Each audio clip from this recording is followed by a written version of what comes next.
In general, there are 4 different types of elements you can use to create a frame within your shot and draw the viewer's attention to the photo. Most photographers will use architectural, natural, geometric shapes, and light and shadow elements to achieve this. Most beginner photographers don't really care all about framing photography. More specifically, as a scrapbooker, we tend to draw the viewer's attention to the subject by using crafting elements to draw the eye inwards. Where photographers shoot through an arch, a doorway, or pulled back curtains, scrapbookers will show the image through stamps, creative frames, ephemera, and a multitude of other scrapbook elements we've all grown to know and love. Let's take our scrapbooking to another level. Ditch the photo mats just for one project and try using these tried and true techniques that will wow your audience and take you from a beginner scrapbooker to a pro in a snap. Here are some of my scrapbooking tips for beginners. Show off your photos just like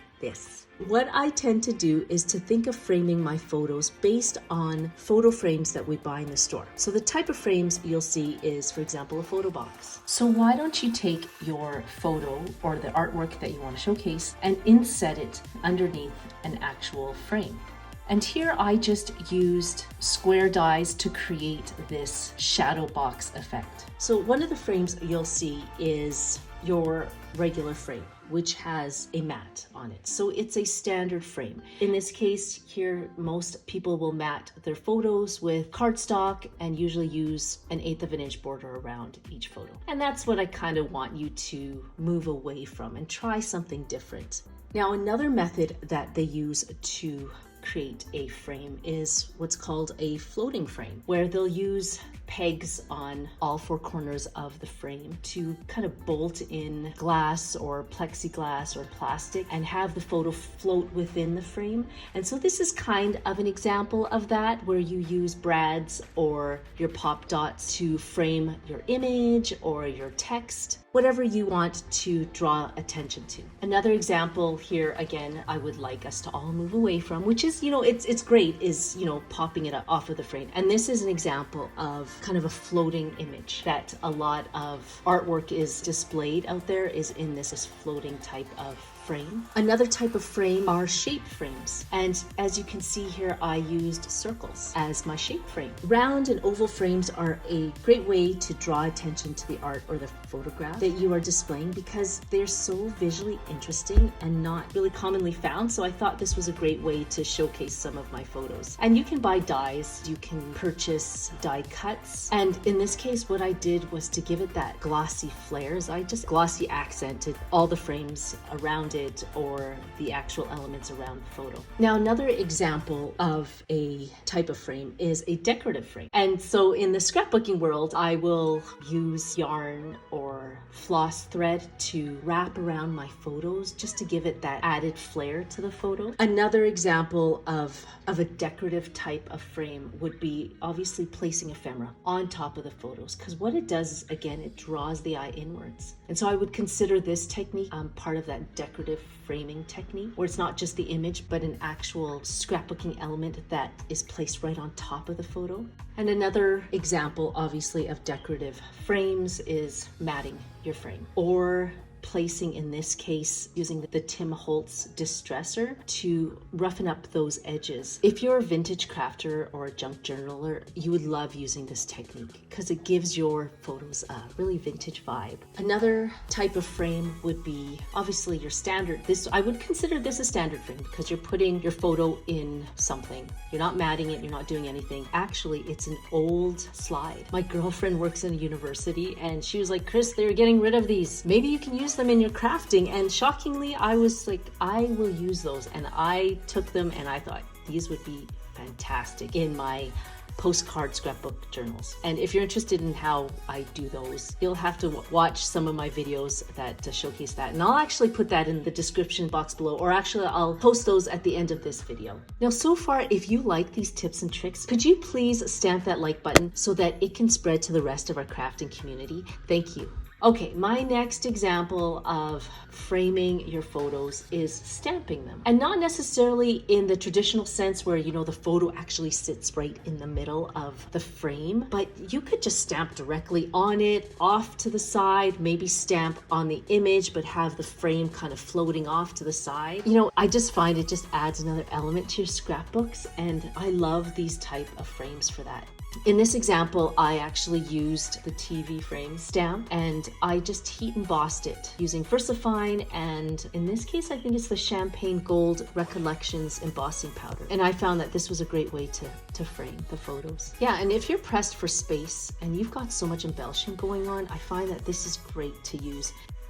Another type of frame, which in the scrapbook world is a frame type, would be using dies and die cuts to frame your images. I love collecting these types of die cuts or dies because they're so easy to showcase your photos. And nowadays you don't have to go to the print shop to print your photos. If you have a great printer, grab some photo paper, you can customize your photos to fit these frames. Honestly, you do that and you've taken your scrapbooking to a whole nother level. Again, drawing the eye inward, I like to use tabs. I know, it's another decorative way of framing your photos. It's kind of a quick way to journal the photos. So you can put sentiments on it or the dates to reflect exactly what's going on in the photos. And as you can see here, this journal itself is all about tabs. It's been tabbed to death. So there's no photo mat around the photos, but lots of tabs. If you haven't seen my how to set up your scrapbook journal, I do have a video on how to use ephemera and stamping in your scrapbook journals and how to, there's a system so that you don't get all jumbled up when you're creating your scrapbook journals, and that there's an actual cohesiveness to your journal so that when you look at it, it's this beautiful artwork and not a mumbo jumbo of stuff. And you know, don't get me wrong, I like that, but if you want a little bit more cohesion in your scrapbook journals, then you'll want to check out that how to use ephemera or how to stamp in your scrapbook journals. Now, another type of frame is what they would call a set frame. So you actually have a set of frames. If you want to showcase a gallery, but you don't want to stress about the shape, the color, the size, then you can use pre-made frames. And in the scrapbook world, this is my pre-made frame. I actually used these ephemeras and then cut my photos to match that. And so in essence, this is more like a collage that's, well, I guess I'm gonna call it a set. It's a set of frames.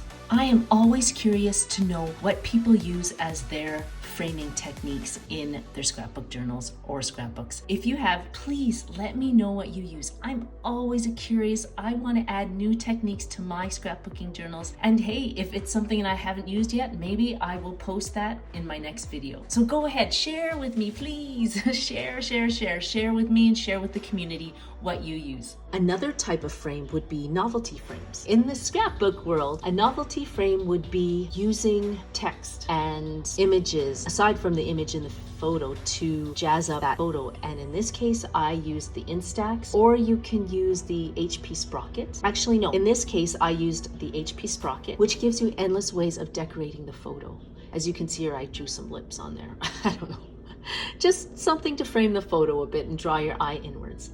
So I really like the HP Sprocket in this album. Another decorative type of frame would be we're not just looking at the film strip here, but actually using embellishing around the film strip, around the frame, to give it that decorative element that a lot of frames, when you purchase frames, like some of the vintage frames, are so beautifully crafted. Whereas this is a die cut. But as you can see, you can barely see the actual image underneath because it's showered and surrounded by all this ephemera that will draw your eye inwards. Here's an example of using the embroidery floss to frame your photos. And this is the Instax that I was talking about that you can place text on to, again, add to that framing technique. Another thing I like to do is frame with stamps. So just directly stamping onto the photo, again, draws the eye inward towards the subject. We're still in the stamps. Here's another example of using stamps to frame your photos. And I'll place a link to this type of stamp in the description box below. I think it's 49 in Market stitch stamp, but I'll put that in the description box below so you can grab that. Now, another example of a type of frame in the scrapbooking world are just these ephemera frames. A lot of companies now are making sure that they add frames in their ephemera because they know that's what people are doing. They're framing their photos. And why not add that in their paper packs? And this is the 49 Market Sage, I think, Sage Collection Pack. Do you see how these photo mats just really make your photos shine? Like, I mean, there's a lot of stuff going on, but it really draws that eye in. And I'm happy with this collection. I'll put that in the description box below if you're interested in purchasing that one.